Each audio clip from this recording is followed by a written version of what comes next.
Kemudian kemarin sampai di katakan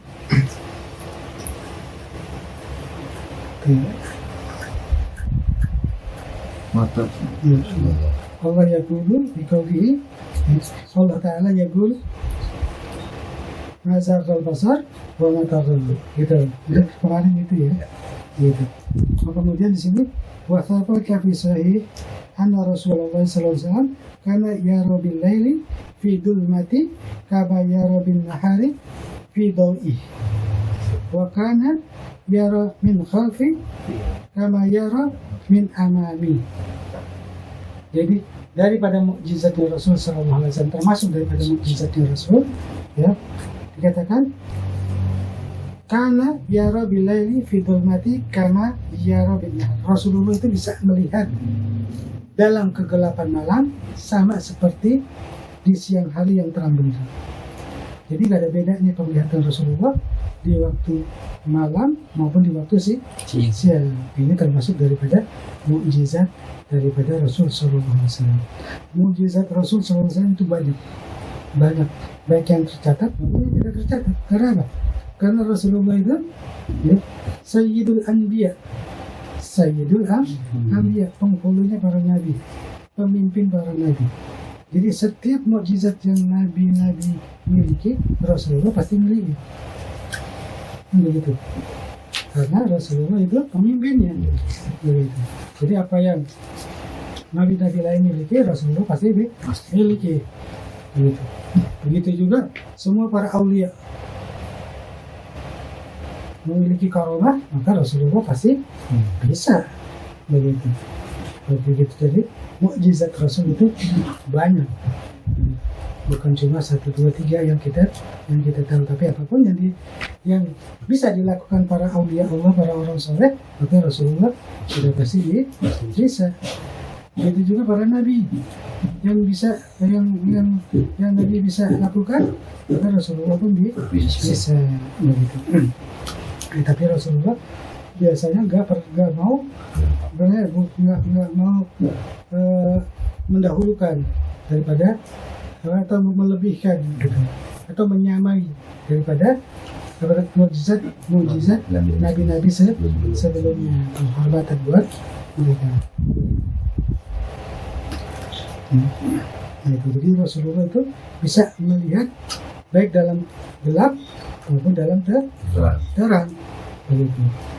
Ada yang mengatakan Rasulullah bisa melihat dalam gelap karena di sela-sela jarinya itu kalau ketika dalam keadaan gelap itu nyala terang, sehingga ketika Rasulullah berjalan itu terlihat jalanannya.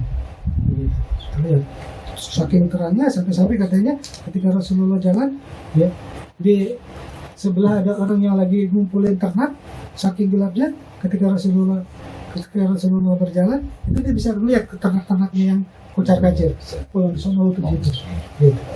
Ketika Rasulullah lewat gitu. Jadi selain bisa mengeluarkan air juga bisa mengeluarkan cahaya. Ada yang mengatakan Rasulullah bisa melihat dalam gelap karena tangannya bercahaya. Tapi ada yang mengatakan juga, ya kayak di sini di dalam hadis ini mengatakan bahwa Rasulullah memang benar-benar bisa melihat dalam keadaan gelap seperti melihat ketika siang hari. Itu adalah mukjizat. Bagaimana kok bisa? Nggak masuk akal. Namanya mukjizat. Kalau masuk akal, namanya bukan mukjizat. Mukjizat itu bisa dikatakan khariqul adah. Mukjizat itu adalah khariqul adah. Segala sesuatu yang di luar nalar manusia, yang di luar dari akal pikiran manusia. Kalau nggak masuk akal, itu namanya mukjizat. Tapi kalau masuk akal, bukan mukjizat. Karena semua orang bisa lakuin. Namanya bukan mukjizat. Daripada khariqul adah itu, ada yang namanya irhasat. Segala sesuatu yang di luar daripada nalar manusia itu antara lain adalah irhasat. Apa itu irhasat? Yaitu mukjizat atau khariqul adat, sesuatu yang di luar dari norma manusia yang diberikan kepada Nabi sebelum Nabi itu diangkat menjadi Nabi. Jadi sebelum Nabi diangkat itu ada memiliki ya, kemampuan-kemampuan di luar akal manusia. Nah, itu namanya irhasat. Seperti ketika Nabi lahir kemudian timbul cahaya yang terang, gitu. Sehingga dengan terangnya itu ibunya bisa melihat, ya, ibu beliau bisa melihat daripada kusur burung, ya, daripada apa namanya istana Roma dan juga istana Persia. Apakah kemudian ada orang salah menafsirkan? Kadang-kadang memang orang karena dia nggak masuk akal, akhirnya dia bilang, oh itu mah nggak masuk akal, begitu. Nggak mungkin yang namanya bayi kok kemudian bisa mengeluarkan cahaya, kemudian sampai cahaya itu sampai terang, bisa melihat yang namanya kerajaan Roma, kerajaan Persia, begitu. Kalau memang terang begitu, sahabat yang namanya musuh-musuhnya Nabi pasti tahu kalau ini Nabi pasti bakal dibunuh. Enggak seperti itu, begitu. Bisa jadi terangnya itu di mata orang yang melihat saja, bukan karena terangnya seperti itu, tapi dengan mata batinnya dia bisa lihat. Dengan mata batin yang tembus ban. Kadang-kadang orang suka meremehkan daripada Rasulullah SAW. Begitu. Kalau memangnya yang kayak begitu dibilang nggak masuk akal, bagaimana dengan Isra Mi'rajnya Nabi? Bagaimana dengan Isra Mi'rajnya Nabi? Yang sudah pasti gak bakalan mau kita masukin akal segimanapun, gak bakalan masuk akal. Bagaimana Rasulullah bisa berangkat terbang ke tinggi ke langit, ya, ke langit yang ketujuh, padahal dari langit pertama ke langit kedua saja, dari langit bumi ke langit pertama itu katanya jaraknya kalau kita pakai pesawat yang super cepat itu 500 per tahun perjalanan. 500 tahun perjalanan, ya, 500 tahun coba bayangin. Umur manusia cuma 70 tahun, 80-70 tahun. Nggak sampai setengahnya, nggak sampai seperempatnya, ya. Baru apa namanya? Jangankan yang langit ke yang pertama, jangankan langit yang pertama. Kita lihat bintang yang kita lihat yang paling terang. Itu jarak dari kita ke bintang itu 25 tahun. Jadi kalau kita berangkat sekarang, kemudian kita ke sana, mau balik lagi, itu udah mati. Begitu. Umur kita udah 50 tahun, padahal itu barang kelihatan. Itu barang kelihatan, bintang itu kelihatan, tapi jaraknya itu 25 tahun. Begitu. Apalagi kalau sampai menembus ke lapisan pertama daripada langit. Begitu. Orang bilang katanya jangankan ke lapisan langit. Bintang yang paling jauh sekalipun, kalau kita berangkat dari bumi ke bintang tersebut, kemudian kita balik lagi, bumi udah nggak ada, udah hancur, udah kiamat. 1000 tahun perjalanan cahaya, bukan perjalanan. Jadi kalau 1000 tahun bukan 1000 tahun manusia, ya perjalanan nih. Ketika cepat tuh jalan, cepat. Misalnya berapa ribu kilometer per jam berangkat. Nah itu 25 tahun baru ke bintang yang dekat. Gimana ke langit yang pertama. Terus bagaimana dengan keadaan Rasulullah di ruang hampa? Bagaimana dengan nafasnya? Itu kan nggak masuk akal. Justru itulah dinamakan mukjizat karena nggak masuk akal. Kalau masuk akal, namanya bukan mukjizat. Begitu juga bagaimana Nabi Musa membelah lautan. Mau dipikirin kayak gimana, nggak mungkin kita bisa mampu untuk masukin ke dalam akal kita. Itulah mukjizat. Begitu juga irhasat yang yang ditunjuk, yang ditunjukkan oleh Nabi Allah Isa ketika masih bayi, kemudian dia bisa berbicara. Nah, itu adalah irhasat. Jadi khariqul ada itu pertama irhasat, ya, satu khariqul ada, suatu hal yang enggak masuk dalam akal manusia yang diberikan kepada para nabi sebelum menjadi nabi. Kemudian ada lagi mukjizat, yaitu suatu hal yang nggak masuk akal, ya, suatu kejadian yang nggak masuk akal yang diberikan kepada nabi sebagai pembenaran bahwa dia benar-benar nabi. Gitu. Jadi setiap nabi mesti punya mukjizat untuk sebagai apa? Sebagai pembuktian bahwa dia benar-benar nabi. Itu yang kedua. Itu ada juga yang namanya karamah.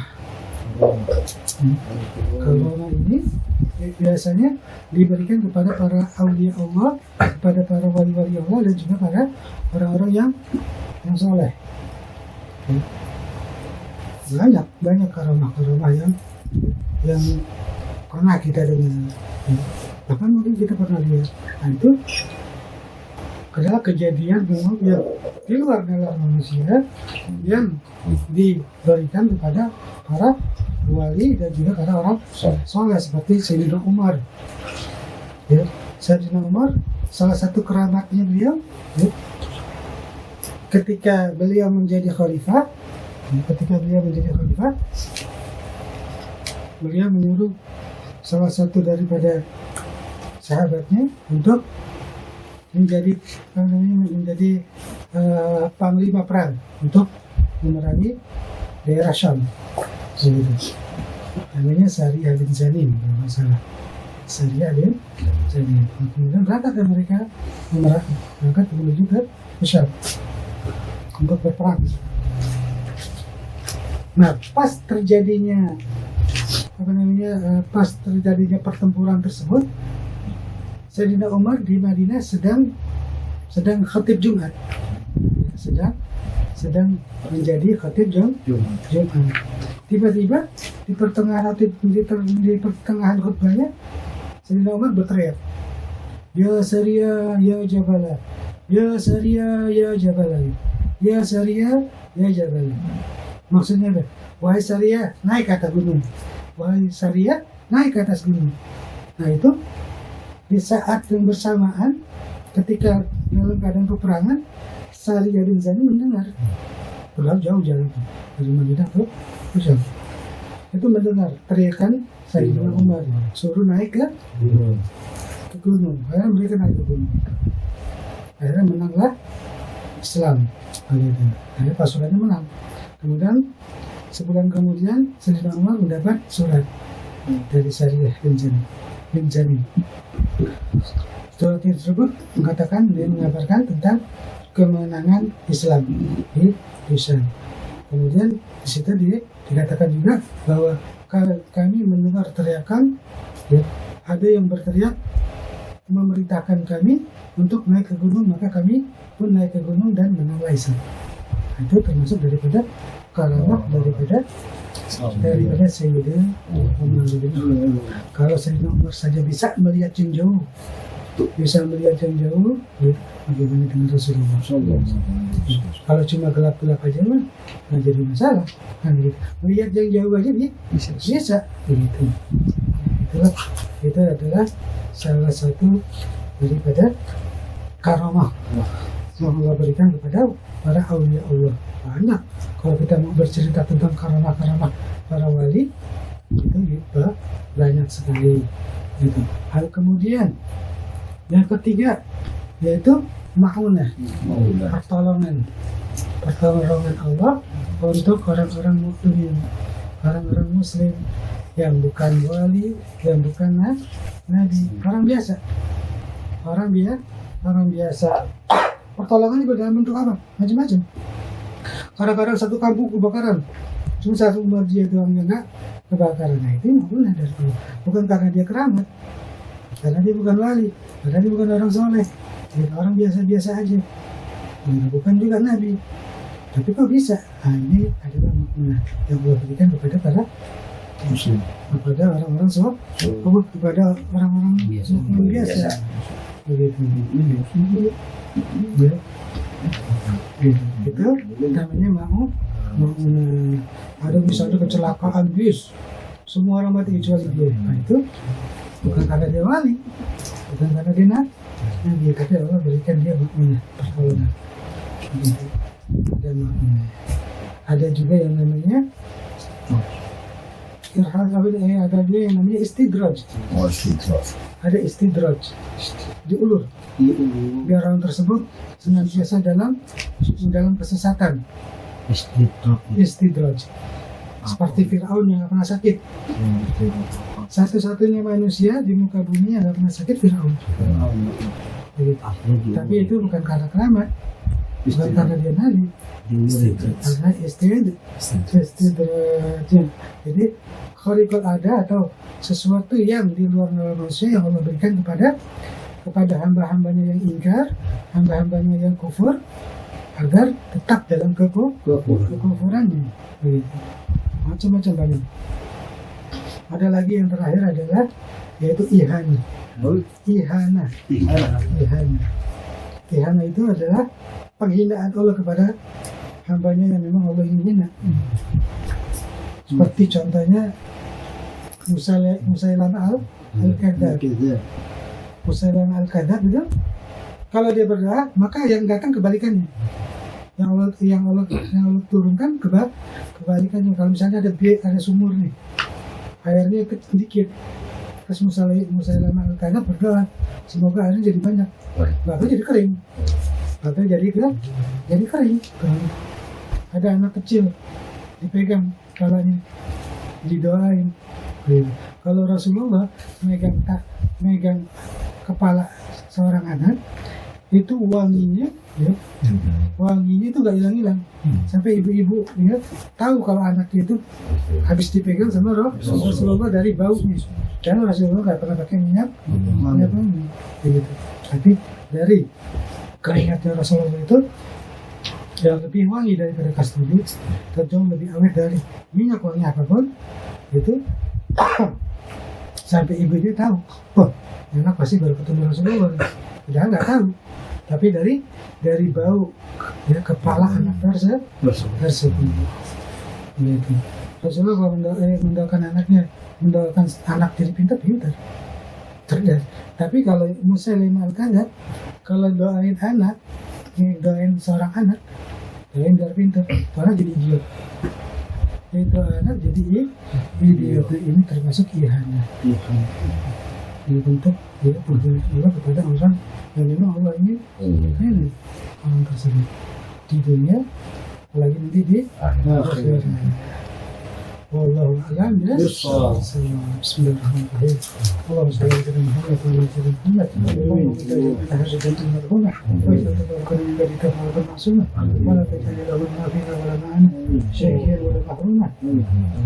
اللهم لا تدع لنا في مجلسنا هذا ذنبا الا غفرته ولا هما الا فرجته ولا عيبا الا سترته ولا حاجة الا قضيتها ويسرتها بحق ربنا اتنا في الدنيا حسنه وفي الاخره حسنه وقنا عذاب النار وصلى الله على سيدنا محمد وعلى اله وصحبه وسلم والحمد لله رب العالمين.